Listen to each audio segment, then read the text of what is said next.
I treća laž da je Aleksandar Makedonski širio grčku kulturu, čak su i izmislili naziv helenizam.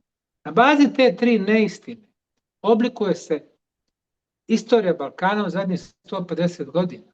Ono što je istina, to da smo mi, naši ljudi, imali istu kulturu, istu tradiciju, istu istoriju, ista božanstva, od sjevera Italije do Crnoga mora.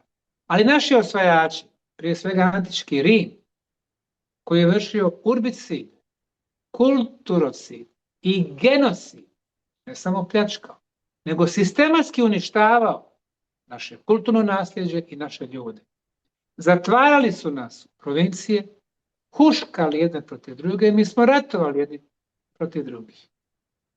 I danas mi mislimo da smo mi jedni drugima neprijatelji.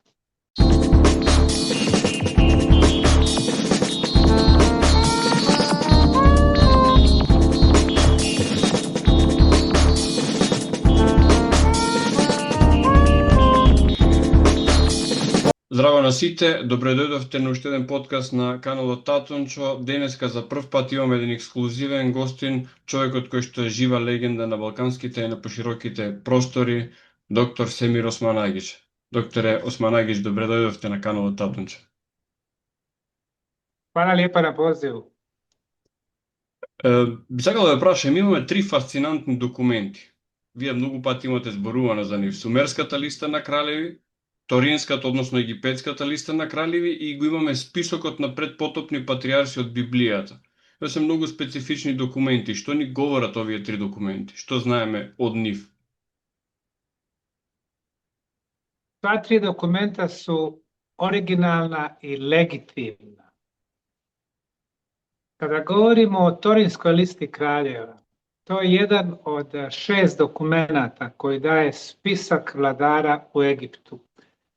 Neki od njih su selektivni, isključuju neke vladare Egipta, recimo isključuju nubijske ili crne libijske vladare ili faraone, ali neki od njih, pogotovo Torinska lista kraljeva, je najširi i obuhvata sve vladare Egipta od prve faze preko druge faze do treće faze, a treća faza je ona poznata lista faraona od 0. dinastije pa do 19. dinastije.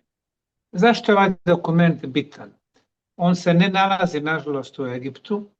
On je tačno prije 200 godina prebačen iz Egipta sa jednim čitavim teretom stvari prema Torinu, koji je tada bio u okviru Francuske, od francuskog vicekonzula u Kairu, i u ovom papirusu, koji je dugačak 1,70 cm, a širok 45 cm, nalazi se 11 kolona sa imenima vladara.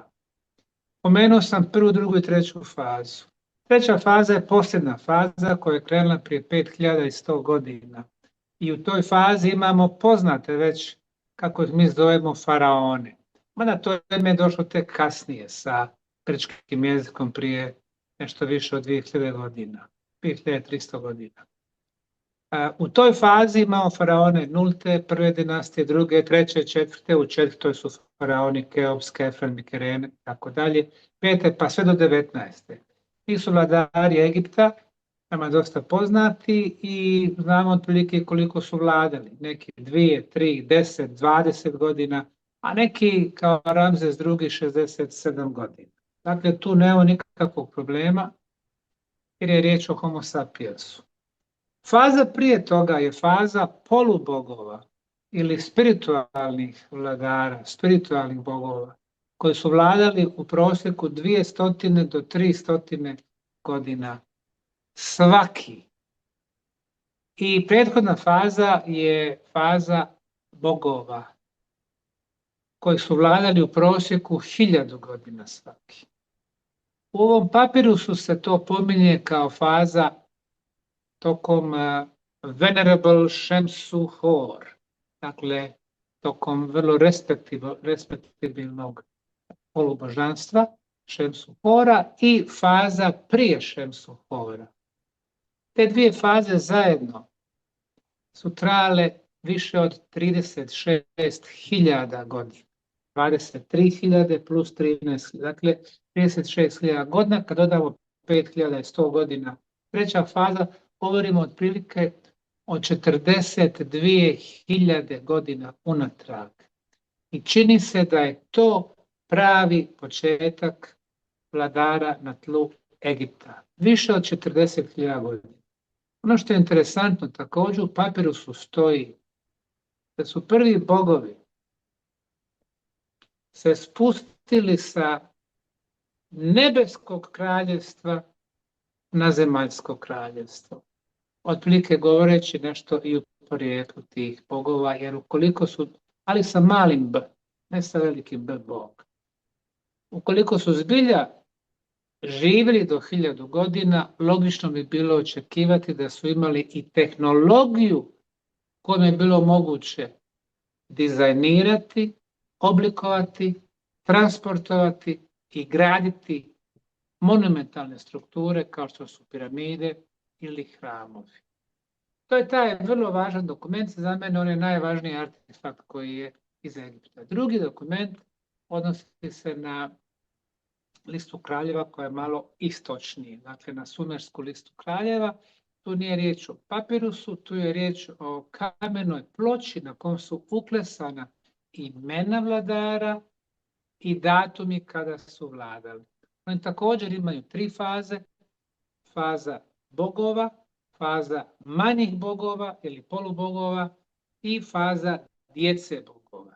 Dakle, u Egiptu bogovi, polubogovi i sinovi bogova, a ovdje imamo djecu bogova. To je jedna razlika, s tim da u Sumeru idemo unatrag više od 231.000 godina, kada su prvi bogovi, prva božanstva, došli u Sumer, spustili se u Sumer i vladali su u prosjeku 30.000 godina.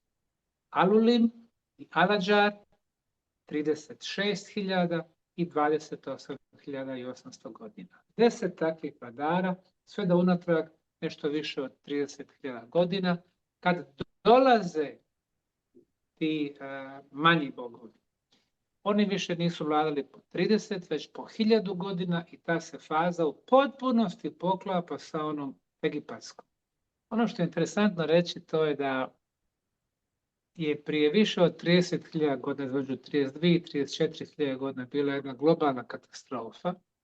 Naime, sunčevi izboji su bili tako jaki da su pržili površinu planete i više od 99% čovječanstva je nestalo sa lica zemlje. Čini se da to označava završetak jedne faze i početak druge faze. Kao da su ona najsposobnija i najnaprednija bića jednostavno napustila ovaj predio i došla su neka druga koja su bila malo manje razvijena, ali još uvijek u statusu polubogova, jer su živjeli po 1000 godina. Ovo nas sve upućuje na to da naša istorija zapravo nije linearna kako nas uče. Kažu nam historičari da je prije 10, 20, 30.000 godina bila doba primitivnog pećinskog paleolitskog čovjeka. Međutim, novi podaci u zadnjih 20 godina nam govore da je većina misterioznih arheoloških lokacija puno starija od kraja zadnjeg ledenog doba koje je nastupilo prije 12.000 godina. Dakle, idemo duboko u paleolit. Među njima su Gobekli Tepe, zvanično 11.600 godina, radiokarbonska datiranja nas vode u 13.600 godina. Pokojni dr. Klaus Schmidt mi je prije 12, odnosno 13 godina rekao da vjerojatno govorimo o 15 do 18.000 godina. Ta jedna lokacija, Machu Picchu, najvjerojatnije 54.000 godina, egipatske piramide između 30 i 40.000 godina, piramide u Teotihuacanu više od 12.000 godina, Yonaguni monumenti na dnu Pacifika više od 12.000 godina, najstarije kineske piramide u Šansi provinciji više od 12.600 godina, Gunung Padang piramida na zapadu Jave 27.000 godina I na koncu bosanske piramide 33.800 godina. Ljudska istorija nije linearna, već ciklus za ciklusom, a o tome nam govore dokumenti koje ste pomenuli. Ги споменавте пирамидите и го споменавте периодот во кој што обично се лоцира, значи не е тоа пред 4000 години пред наша ера во времето на Старото кралство, туку многу порано. Дали древни цивилизации како што Египет всушност ги имаат затекнато пирамидите и каде временски да ги лоцираме? Еве одговоривте на тоа, но како го замислувате моментот кога египјаните почнале да се населуваат таму и виделе пирамиди? Zvanična kronologija egipatskih piramida je sljedeća. Kažu da je najstarija piramida ona koja se nalazi u Sakari, južno od platoa Gize, stepenasta ili Džoserova piramida, oko 4600 godina u prošlost ili 2600 godina prije nove ere. Za Keopsovu kažu da je oko 4550 godina. Prije njega bio je Seferu koji je navodno prema egiptolozima napravio ne jednu, već 3 monumentalne piramide, što je svakako nemoguće za nivo tehnologije koju je tadašnji Egipat, faraonski Egipat imao. Pa onda, nakon Keopsove, navodno njegov brat ili sin Kefren je napravio drugu veliku, samo 5 metara nižu, Keopsova je 146,4 metra, i njegov unuk Mikeren je napravio treću prije 4500 godina, a zatim imamo faraone 5. i 6. dinastije koji su također pravili piramide. I ono što je interesantno, egiptolozi nam vrlo nelogično govore da su najstarije piramide u Egiptu najveće i savršene, a one koje su došle kasnije u 12., 18., 19. dinastiji su građene od primitivnog materijala, od cigla, od blata. A zapravo u školama nas kažu da smo prije bili primitivni. Ovdje na ovom primjeru građevinskog materijala i tehnika vidimo da su u prošlosti postojale naprednije civilizacije, ali ne u tom vremenskom okviru kako nam kažu prije 4500 godina. Egipatske piramide po meni sigurno su starije od zadnjeg potopa, kraja zadnjeg ledenog doba, kako to znamo. Pa kad pođete u zadnjih 30 godina na plato Gize, gdje su najveće piramide, milioni morskih školjki su tamo bili. Te su školjke došle kada je bila zadnja poplava Mediterana. Ona je bila prije više od 12.000 godina. Kada je El Mamnun prije 1200 godina nasilno otvorio Keopsovu piramidu, pronašao je također školjke u piramidi i morsku sol na donjim zidovima piramide. Što znači da je piramida već bila tu kada je bio potop prije više od 12.000 godina. Dakle, one su sigurno starije od 12, a moja pretpostavka je između 30 i 40.000 godina. Keopsova piramida, na njoj je urađeno samo 4 radiokarbonska datiranja i sva 4 su bila starija od vladavine faraona Keopsa. I onda su egiptolozi, predvođeni prije svega Englezima, prestali datirati jer im se ne uklapa u njihovu lažnu priču o graditeljima piramida. Pitanje je bilo kako su Egipćani reagovali kada su vidjeli te građevine. One su bile toliko monumentalne da oni nisu imali objašnjenja niti za piramide, niti za Sfingu, niti za prve hramove u Laksoru, dolini Kraljeva, obeliske koje dostižu 375 tona, Abu Simbel u Nubijskoj zemlji na jugu današnjeg Egipta, koji ima ogromne figure. A onda su oni počeli da žive u tom kraju. Interesantno je da na prvim egipatskim vazama koje su nađene, koje su 7000 godina stare, imamo uvijek ucrtane piramide, a one formalno ne bi trebale da su bile u tom dubokom neolitu, nego tek prije 4.500 ili 5.000 godina, a prije 7.000 godina su na vazama. Prema tome, ono što nas uče očigledno je pogrešno. Zbog čega ne žele da promijene priču i da priznaju prave informacije? Prije svega zbog toga što nas elite ne žele da dođemo do znanja. Što manje znamo, nama je lakše upravljati. Mi imamo zapise da su egipatski faraoni bili svjesni da su piramide tu, ali nemaju nikakve veze sa njihovom gradnjom, sa swingom i tome slično. One su jednostavno bile remen djelo za njih, nisu imali objašnjenje. Nažalost, naša objašnjenja se zasnivaju uglavnom na grčkim historičarima koji su dolazili u Egipat prije 2300, 2400 godina i koji su u razgovoru sa domaćim žrecima formirali onu hipotezu da su desetine hiljada robova gradile te piramide svojim ljudskim radom i običnim konopcima, što svakako vrlo lako pada u vodu kad pokušate objasniti najveće granitne blokove iz Asuana, koji je 869 km daleko od platoa Gize, najveći blok u Keopsovoj 80 tona, najveći blok u Kefrenovoj piramidi 220 tona. I tu priča završava. Egipćani nisu imali tehnologiju da režu te blokove, niti da ih prenose, a pogotovo ne da ih dižu. Zato nam je potrebna vrlo napredna tehnologija, a mi bi danas imali velikih poteškoća da prenesemo 220 tona iz Asuana gotovo 1000 km na sjever. Италијанскиот професор Корадо Маланга, кој што верувам го познавате, со помош на сателитски снимки кои што се достапни од сателити, откри структури под пирамидите во Египет. Зашто станува збор и дали такви слични структури има и под пирамидите во Босна и Херцеговина? Naši prijatelji iz Italije, Filippo, Corrado i Armando Main, su u protekle 3 godine imali vrlo intenzivan rad na proučavanju koristeći geofizičke metode i gledali su šta se nalazi ispod platoa Gize. Oni su pritome koristili SAR radarsku tomografiju.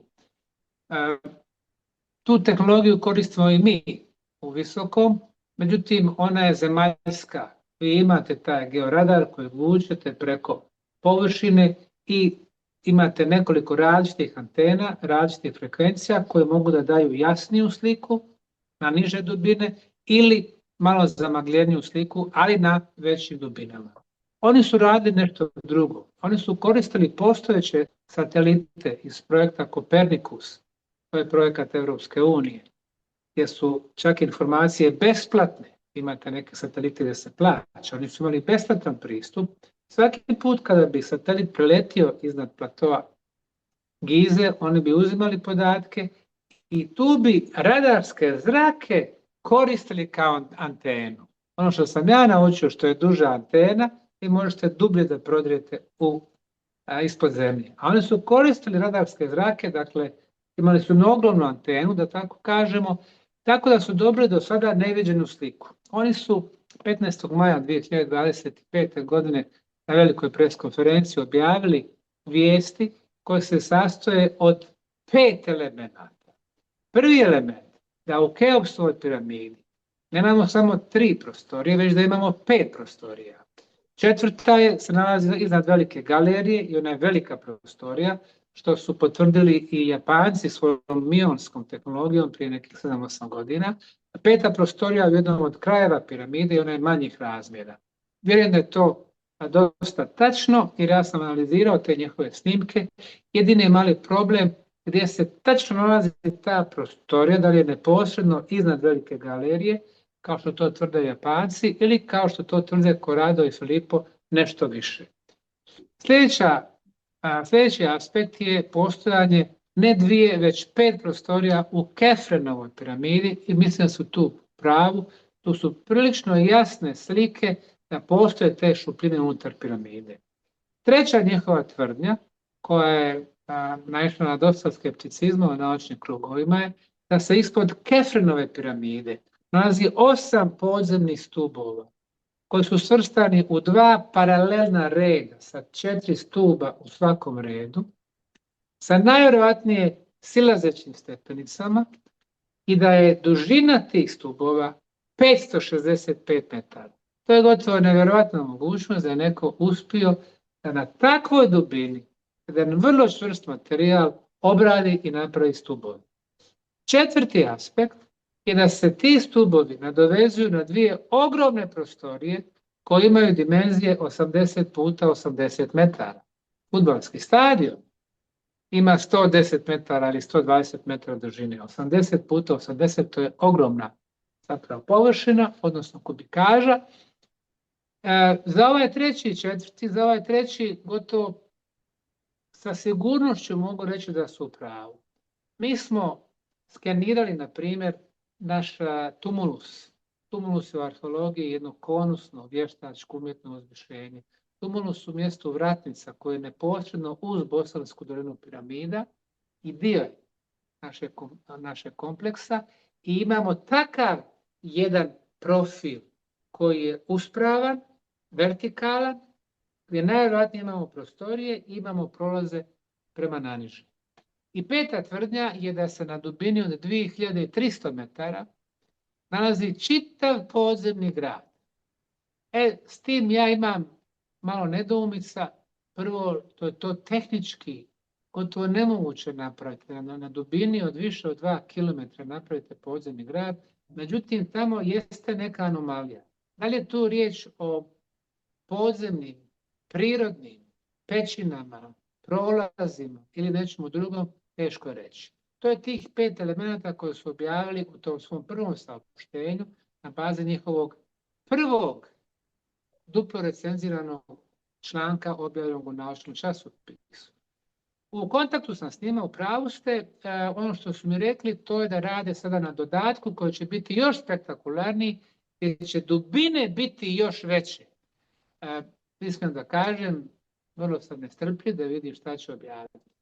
Inače, moja saradnja s njima seže u prošlost. Oni su objavili preliminarno snimanje, skeniranje Bosanske doline piramida.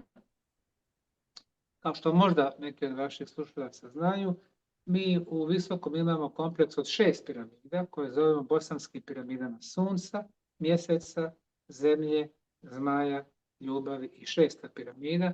Njih dvojica su sa svom tehnologijom uspjeli da pronađu, da skeniraju jednu veliku piramidu. U ovom momentu ne mogu da kažem koje su tačne dimenzije, ali čini se da je veća od bosanske piramide Sunca, koja se sad smatra najvišom piramidom na svijetu, jer je njena visina 368 metara, Keopsova je 146,4. Mi smo tu visinu odredili korištenjem lidar tehnologije, to je najmodernija tehnologija. Kada prelećete teren, laserskom mašinom puštate laserske zrake koja udara u zemlju. Kad imate dovoljno tačaka na 1 kvadratnom metru, onda možete da zanemarite ukoliko imate recimo rastinje, vegetaciju ili čak moderne objekte i tako dalje. Dakle, mi smo odredili 368, oni tvrde da je ova još viša, ali oni će se vratiti 2027. i ponovo skenirati Bosansku dolinu piramida. Broj 2, pronašli su jednu interesantnu malu strukturu i dali su mi lokaciju i ja mislim da su potpuno u pravu, a evo zašto. Astronomski aspekt za piramide uvijek bio značajan. Ja sam jednom prilikom za vrijeme ljetnog solsticija, to je 21. jun, koji je najznačajniji datum za drevne graditelje, bio na vrhu piramide Sunca, prilikom izlaska Sunca i primijetio sam da je sjena piramide Sunca, vrha piramide Sunca, usmjerena na lokaciju između piramida Sunca i piramide Ljubavi. Upravo na toj lokaciji oni su mi rekli da se nalazi jedna mala struktura, a drevni su graditelji obično na takav način signalizirali gdje su rasporedili svoje strukture. I treća stvar koju su nam rekli za nas, pronašli su jedan tunel koji spaja piramidu Ljubavi sa piramidom Sunca i to mogu da potvrdim jer mi smo tamo neka 2008. godine taj tunel tačno ilocirali, 5 metara je bilo otvoreno, nakon toga je bio zatrpan, ali on je vodio u pravcu piramide Sunca i kada su mi oni 16 godina kasnije rekli gdje se nalazi taj tunel, ja sam potvrdio, rekao jeste, u pravu ste, ja sam tu bio 2008. godine. Dakle, ovo što imamo su vrlo uzbudljivi podaci, gdje sa modernom tehnologijom, ne invazivnim metodama, sa geofizičkim instrumentarijem vi možete da vrlo jasno vidite ili relativno jasno vidite šta se nalazi ispod zemlje i to vam može biti odličan putokaz za vaše istraživanja i sreća da postoje ljudi kao on, a nesreća je što postoje ljudi kao što je Zahi Hawass, koji je 20 godina bio glavni čovjek za egiptologiju u Egiptu, vodio njihov vrhovni savjet antikviteta, čija je prva reakcija bila on odbacuje te rezultate jer talijanski istraživači nisu dobili dozvolu od egipatskih vlasti. Kakva dozvola? Ovdje je riječ o satelitu i informacijama koje su svakome dostupne. Ono što su Talijani uradili, oni su razvili softver koji je vrlo napredan, koji može drugačije, dublje da obradi podatke.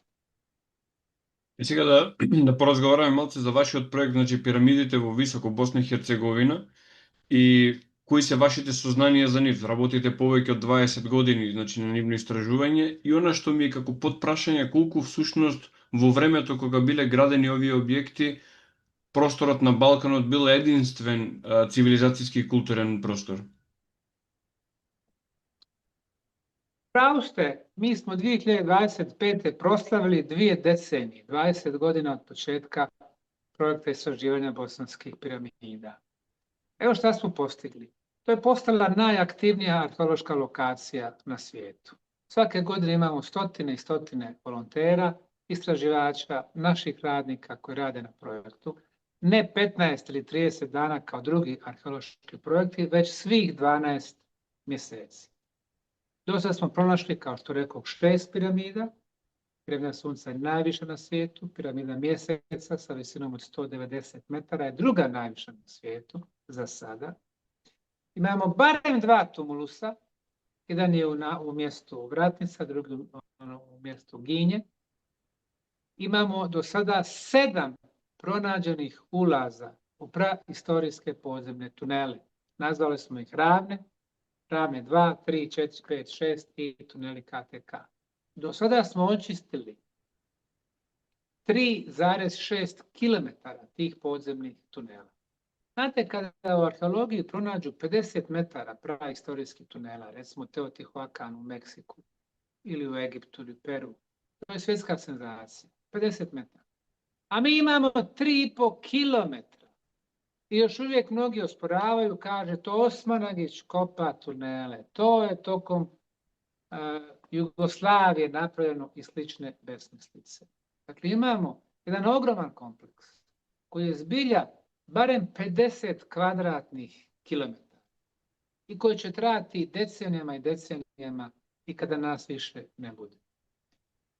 Dakle, ono što smo pronašli na piramidi Sunca, metar ispod nanosa zemlje, su blokovi. Neki su pravougalni, neki su kvadratni, slagani jedan na drugi. Riječ je o strukturi. Sada, kada smo analizirali taj materijal, uzorke, na 7 instituta za građevinarstvo i materijale i za hemijska odeljenja od Italije, Politehnico di Torino, Geopolimerni institut u Francuskoj kod profesora Davidovića, Češkoj, Slovačkoj, u Bosni, svi su nam rekli da je riječ o vještačkom umjetnom betonu, bolje kvalitete nego što je naš današnji beton u 21. vijeku. Naši betoni imaju čvrstoću na pritisak od 20 do 60 megapaskala. Beton sa bosanske piramide Sunca od 73 do 155 megapaskala. Mi našom tehnologijom ne možemo napraviti takav beton. Sljedeća stvar. Orijentacija većine piramida u svijetu je prema stranama svijeta. Sjever vrlo značajan. Sve kineske piramide, i one stare, 20 njih, i one nove, od prije 2300 do prije 1000 godina, imaju orijentaciju prema sjeveru. Piramide u Indoneziji, Gunung Padang, relativno dobra orijentacija prema stranama svijeta. Kohker piramide u Kambodži, sjever. Nubijske piramide, sjever. Sve egipatske piramide, sjever. Peru, sjever. Cahokia piramide u Americi, sjever. Najbolju orijentaciju do sada imala je Keopsova piramida, ima odstupanje od perfektnog geografskog sjevera od 0 stepeni i 3 minute. Sad zamislite, Keopsova piramida ima dužinu stranica od 230,5 metara. To su 2 fudbalska stadiona, a odstupanje 0 stepeni i 3 minute. Bosanska piramida Sunca ima dužinu stranica od 1015 metara, 1 kilometar, 8 fudbalskih stadiona, a odstupanje 0 stepeni, 0 minuta i 12 sekundi. A prema mjerenjima Geodetskog zavoda Bosne i Hercegovine, koji su koristili naučne instrumente koji se zovu Total Station, 3 inženjera geodezije su utvrdili tu perfektnu orijentaciju. Dakle, to je vrlo važan element koji nam govori o naprednim geodetskim znanjima tih graditelja. Sljedeći element, starost, pitao se za starost. Mi smo, onda se nalazimo u Bosni, jedna mala, neprofitna, nevladna fondacija, koja nema podršku države za pokrivanje financijskih troškova, arheoloških iskopavanja, naučnih analiza, laboratorijskih pregleda i tako dalje. Mi smo do sada imali 28 radiokarbonskih datiranja, 12 luminescentnih analiza i 7 uranijum-torijumih analiza. To su 3 najpoznatije i najpriznatije metode za određivanje starosti. I sve nas vode u period prije 30.000 godina.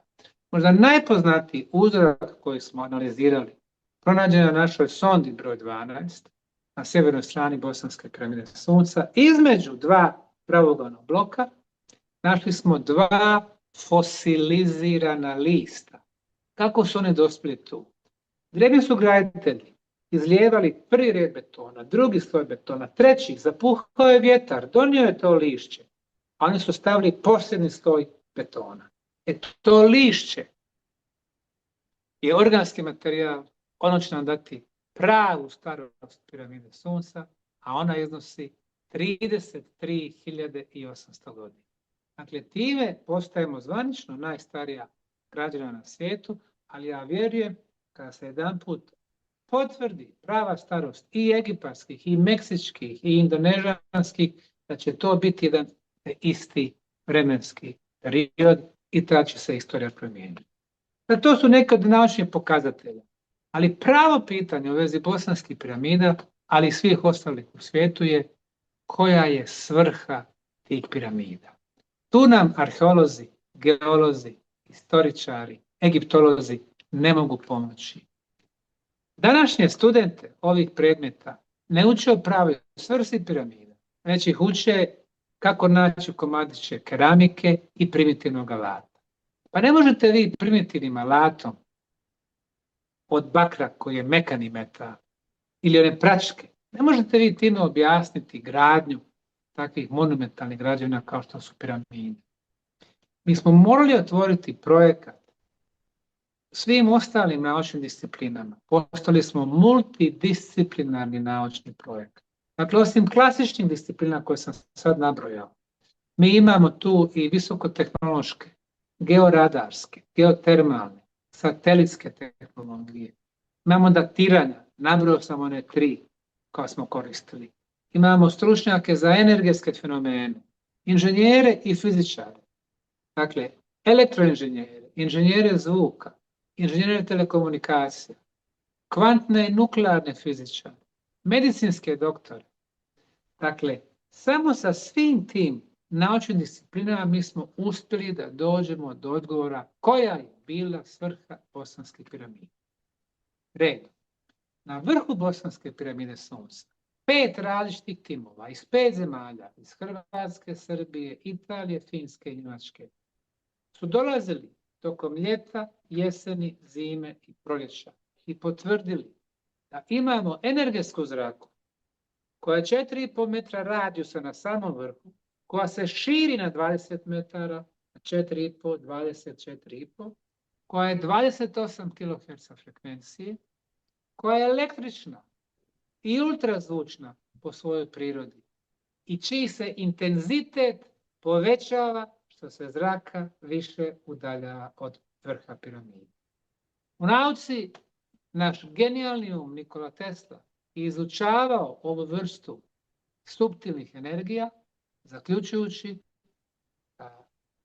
ova vrsta energije, skalarni valovi ili nehercijanska polja, kako ih je zvao, se kreću, prenose energiju, prenose informacije brže od brzine svjetlosti. U zadnjih 50 godina ruski fizičari su potvrdili tu njihovu brzinu. Prvi zaključak o svrsi energije piramida je da su piramide služile kao komunikacijski uređaj. Drugi zaključak, oni koji su posjetili tunele ispod Bosanskih piramida, desetine hiljada ljudi svake godine potvrđuju ljekovito dejstvo boravka u tunelima. Mi znamo zašto je to ljekovito dejstvo, zašto ljudi koji imaju visok šećer ga normaliziraju, visok krvni pritisak dođe balans, bolovi nestaju, vrlo ozbiljne bolesti pokazuju se znaci poboljšanja. Zašto? Pa mi mjerimo. Mi se ne bavimo liječenjem, mi ne dajemo zdravstvene garancije, ali mi mjerimo. Unutra smo izmjerili 10 energetskih fenomena. Vrlo kratko. Prvih 5 je odsustvo svih loših zračenja. Nas dvojica smo sada izloženi kosmičkom zračenju.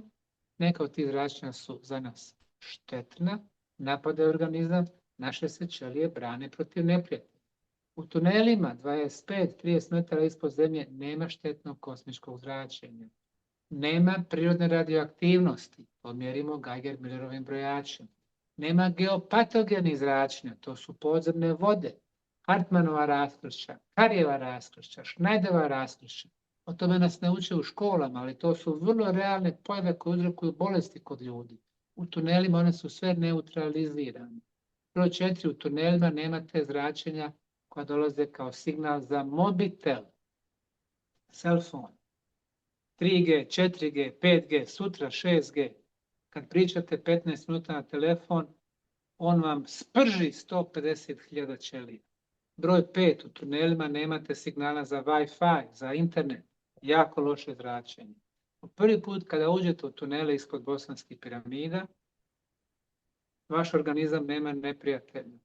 I ćelije organizma mogu započeti svoj posao, a to je regeneracija organizma. Imamo još 5 dodatnih elemenata, također mjerljivih, 5 dobrih energija, 28 kHz frekvencija elektromagnetizma, to je frekvencija naše planete, naše majke Zemlje. Broj 7, 28 kHz ultrazvuk, to je frekvencija levitacije, osjećamo se lagano u tunelu. Broj 8, vrlo niska frekvencija od 7,83 Hz, ona se zove još originalna Schumannova rezonansa, vraća nas natrag u balans. Broj 9, visok nivo organske ili životne energije, poseban instrument kojeg smo kupili, može da mjeri tu energiju. U istočnim tradicijama je zovu prana ili či, nevidljiva, ali se može mjeriti. U našim gradovima na skali od 0 do 100% imamo 20% životne energije. U selima 50%, u bosanskim piramidama 100%. I element broj 10, najviša koncentracija blagotvornih negativnih iona na svijetu. Posebni instrumenti, brojači iona nam pokazuju da su koncentracije negativnih iona koji imaju 42 učinka dobra na naše tijelo, više nego bilo gdje u svijetu. E sad, kad stavite ovih 10 elemenata zajedno, tuneli Ravne postaju najsigurniji, najzaštićeniji i najzdraviji podzemni prostor na svijetu i zbog toga se dešavaju regeneracije, odnosno izlječenje. Naš zaključak broj 2, druga svrha energije piramida, bila je da nas zaštite ono što nam je najvažnije u životu, a to je naše zdravlje. Vrlo brzo zaključak broj 3, da unaprijedi molekularnu strukturu najvažnije tekućine u našem životu, a to je voda. Voda iz tunela je visoko vibrirajuća voda sa prelijepom heksagonalnom strukturom, to je strukturirana voda. Vodu koju nam daju zdravstvene vlasti, ona je tretirana otrovima, hlorom, florom, ostaci teških metala, ostaci plastike. Vodu koju pijemo čitav život, ona nas čini bolesnim. Sljedeći zaključak, broj 4. Energija piramida unapređuje molekularnu strukturu hrane. Broj 5 unapređuje imunitet. Broj 6 unapređuje i razvija naša duhovna čula. Mi ovim projektom u Bosni donosimo revolucionarnu promjenu narativa o piramidama. Nisu građene kao što nas svi na svim fakultetima uče. Za jedno mrtvo tijelo, kralja ili faraona, ne pripadaju prošlosti. Naprotiv, one su građene za zajednice živih ljudi, pripadaju sadašnjosti i budućnosti i to je jedan od razloga zbog čega nas kompletan kulturni establishment napada. Često doaѓате во Македонија. Кои локалитети се најфасцинантни за вас? Сигурно има локалитети што често ве гледаме во Македонија. Pa vi ste u prošlom pitanju zapravo dali jednu vrlo lijepu konstataciju da su naši prostori, balkanski prostori, humski prostori, kako ih ja zovem, uvijek bili interesantni za čitav svijet. Kad pogledate naš smještaj gore od Panonske nizije pa do Jadranskog mora, između Jadranskog mora i Crnog mora, dakle sve gdje su živjeli naši ljudi. Kad kažem naši ljudi, prije 2500 godina govorio se isti jezik.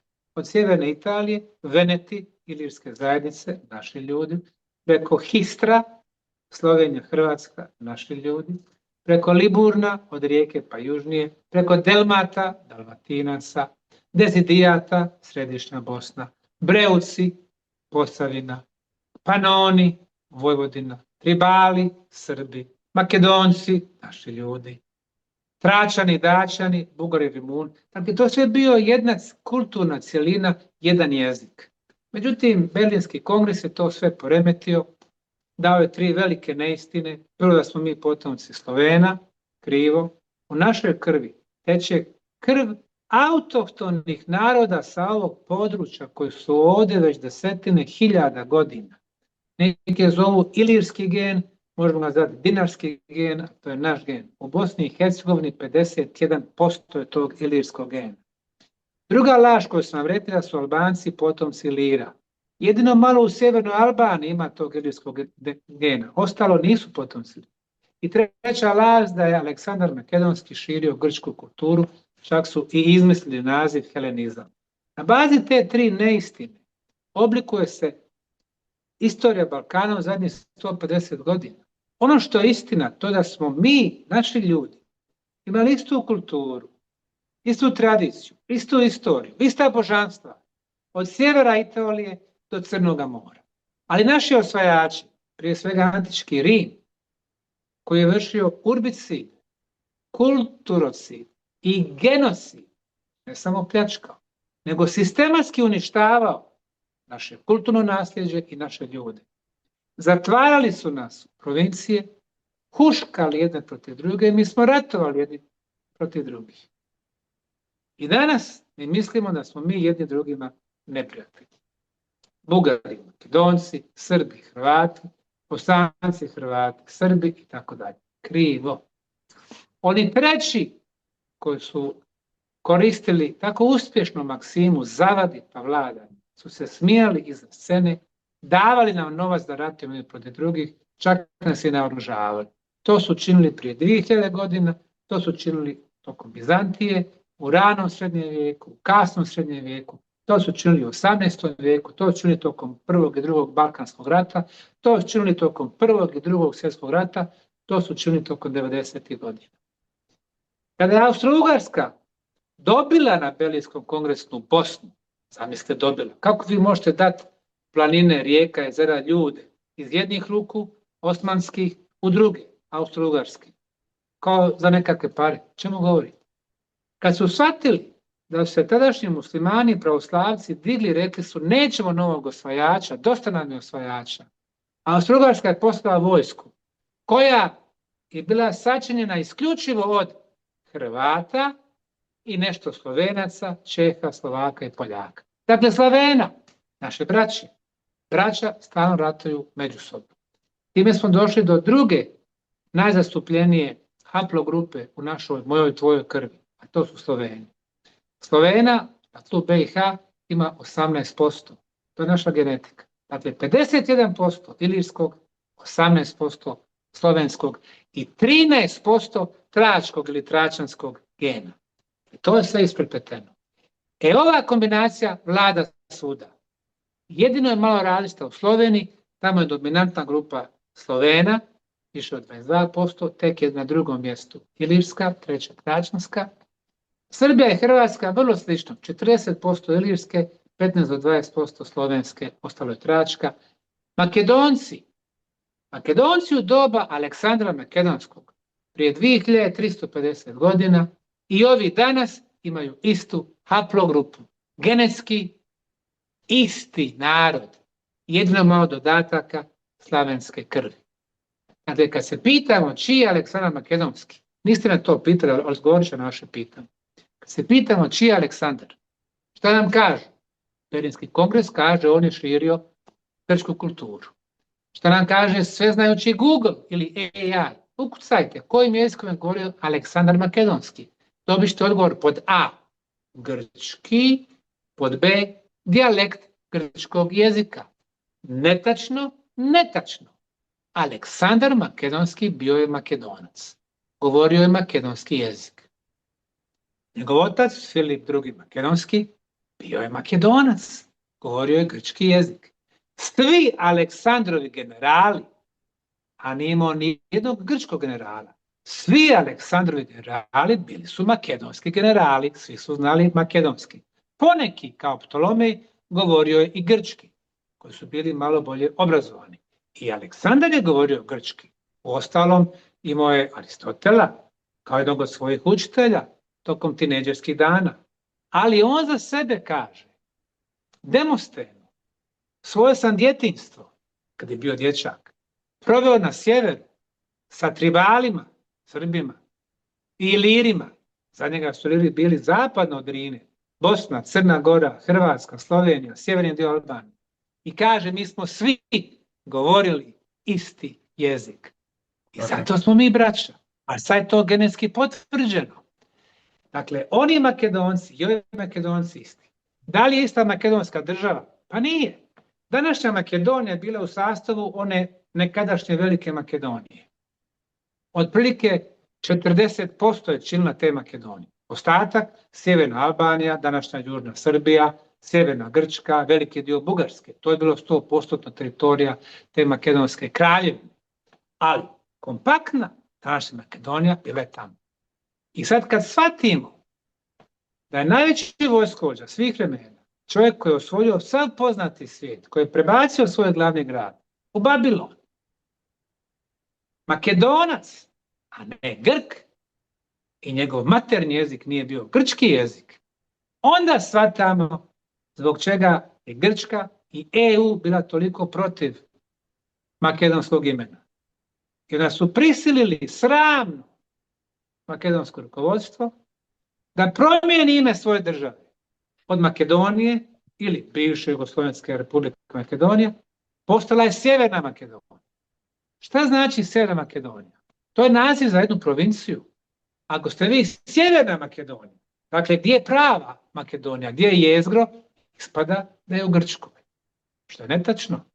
Dakle, prihvatili su da postanu drugog imena, da promijene svoju zastavu, umjesto Aleksandrove, stavili su drugu, da promijene ime glavnog aerodroma, sletite u Makedoniju, Skoplje, više nema kako se zove taj aerodrom, više nije aerodrom Aleksandra Makedonskog, da uklone neke od kipova i da im knjige istorije pišu Grci iz druge države. Tih 5 stvari je prihvatilo rukovodstvo i parlament, narod nije imao kuda, svi su se nadali, sad ćemo ući u tu elitnu organizaciju, Europsku uniju, i šta se desilo? Onda su Bugari dočekali Makedonce na volej i rekli su, makedonska nacija ne postoji, makedonski jezik ne postoji. Dakle, prihvatili su sve to. A ko je izdao Makedonci?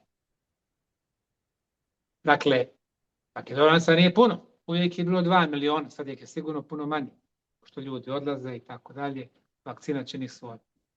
Izdali smo ih mi, braća Makedoncima. Srbi, Hrvati, Bosanci, Crnogorci, Slovenci. pa i Bugari i Rumuni. Izdali smo ih. Dakle, mi su da svoju genetsku braću štitimo. Mi smo mislili to se nas ne tiče. I tako je uvijek bilo kroz istoriju. Razdvojili bi nas, rascjepkali i onda bi nas lako osvajali i radili šta su htjeli s nama. Tvoje pitanje je bilo drugo. Tvoje pitanje je bilo o Balkanu kao pretprošlo pitanje, o Balkanu kao svjetska kultura i zapravo jedra civilizacija, to si u pravu, i drugo, koje su makedonske lokacije interesantne. Odgovorimo ovo prvo. Nakon kraja zadnjeg ledenog doba, dakle piramide su prošle, kamene kugle u našim su dijelovima prošle, to su druge civilizacije, kraj zadnjeg ledenog doba, 99% čovječanstva nestaje, velike poplave, zemljotresi, vulkanske erupcije. Život se polako budi.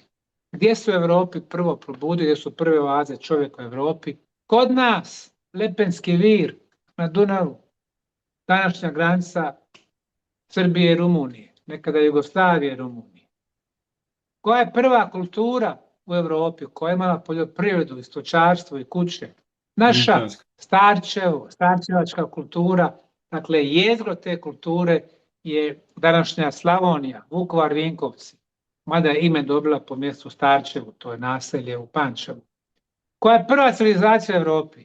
Naša vinčanska civilizacija. Ali nigdje ne piše da je to civilizacija, svi se slažu s onim što nam je Zapad rekao. Beč, Berlin, London i Vatikan. Ne je to kultura.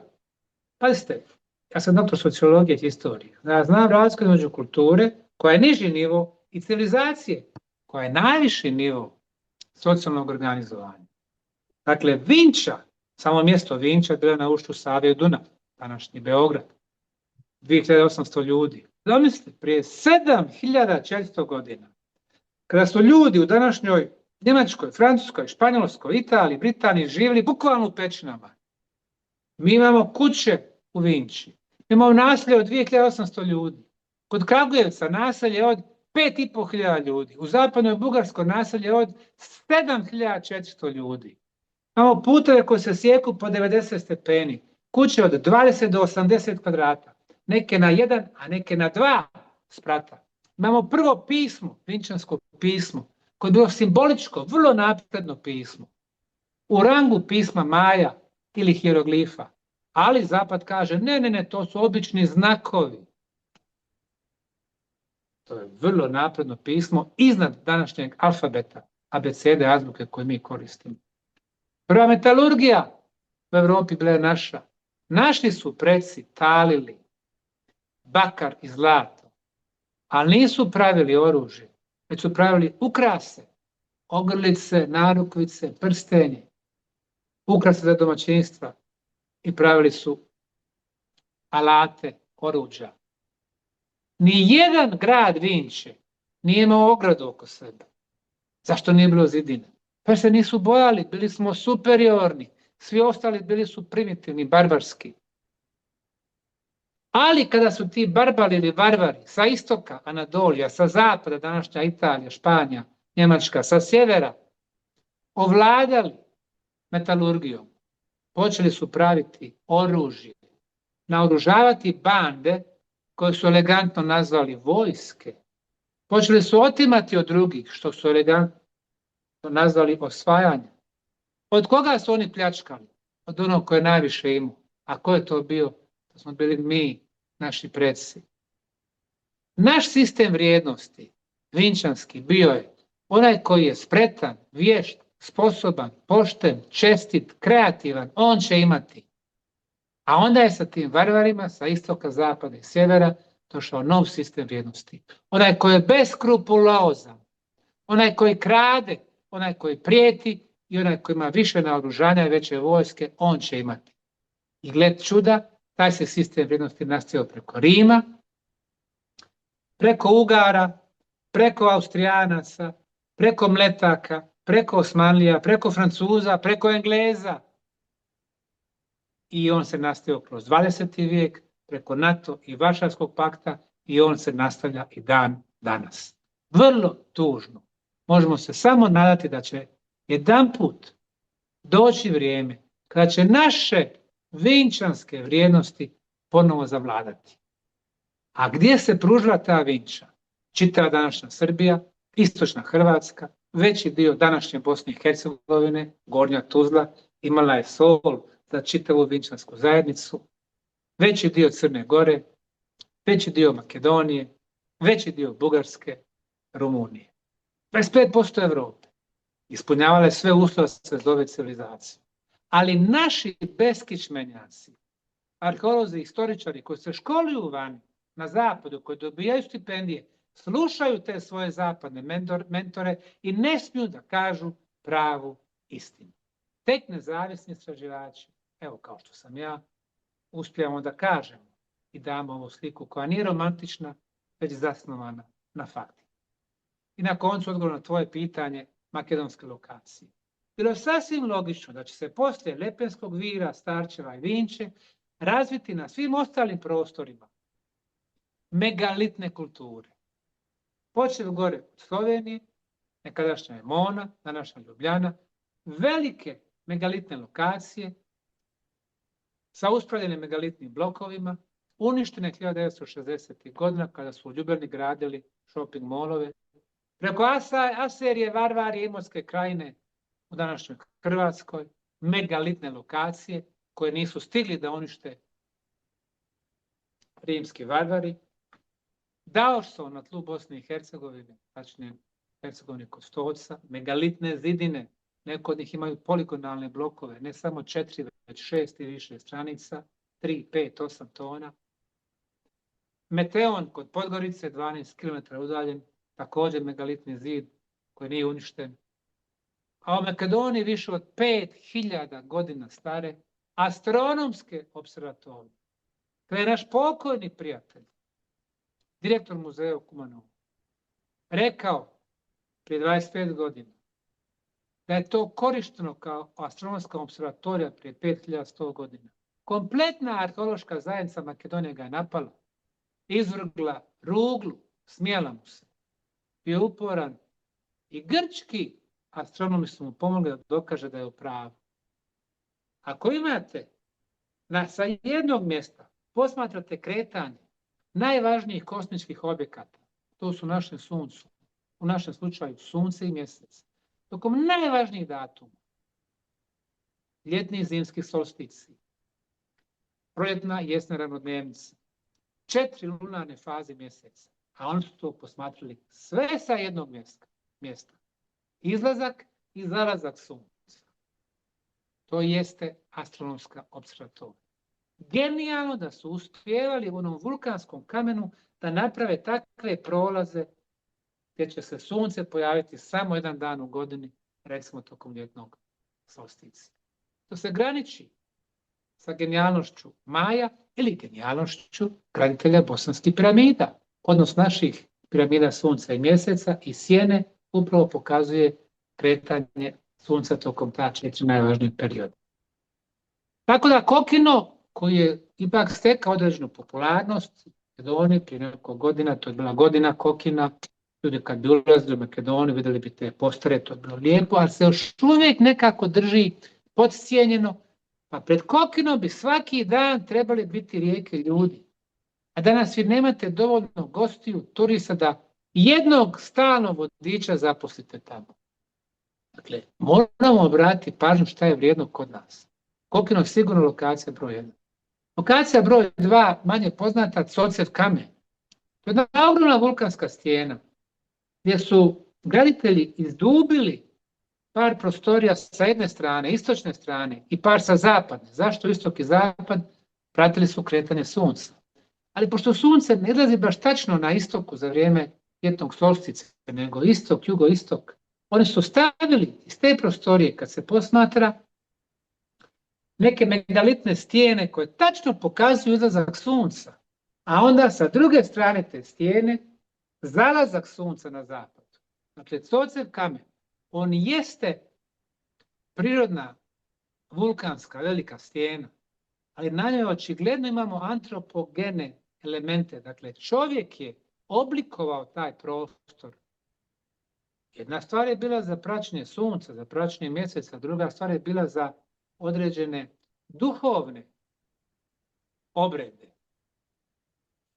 Dakle, te dvije lokacije je posebno istakao, međutim, u Makedoniji imamo nekoliko vrlo intrigantnih lokacija, one se najčešće pripisuju antičkom Rimu, što je krivo, to su megalitne lokacije, gdje također imamo blokove koji su poligonalni, više od 4 stranice, 4 ugla, što nam govori da su na našim prostorima, Peperikon, recimo u Bugarskoj, na našim prostorima je bila megalitna lokacija. Kada je ona bila? Ono što nam kažu arheolozi, sve je krivo. Kažu, to je sve nastalo pod utjecajem antičke grčke kulture. Da se razumijemo, nije postojala antička grčka država, kako naši ljudi su spremni da shvate naše nastavnike istorije. Zapravo, prije 2500 godina vi ste imali grčke gradove, polise. Neki od njih su bili veličanstveni, kao Atena.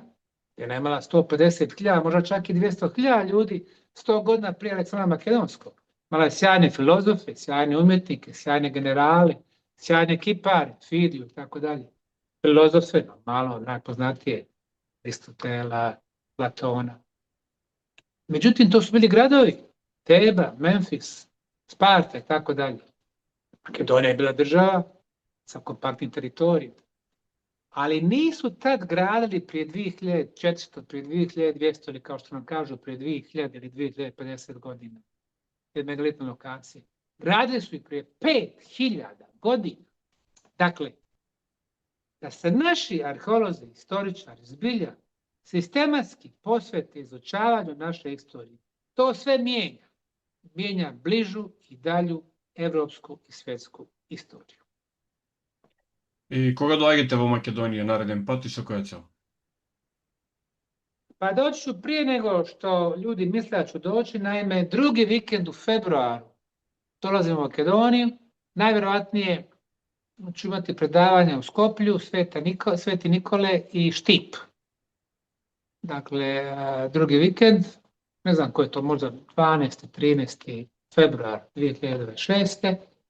I ja u Makedoniju dolazim redovno, imam dosta prijatelja tamo, mislim da je dobro da komuniciramo, dosta Makedonaca dolazi u Visoko, to je jako dobro i osjećaju se kao kod kuće, tako da nam je ta komunikacija jako važna.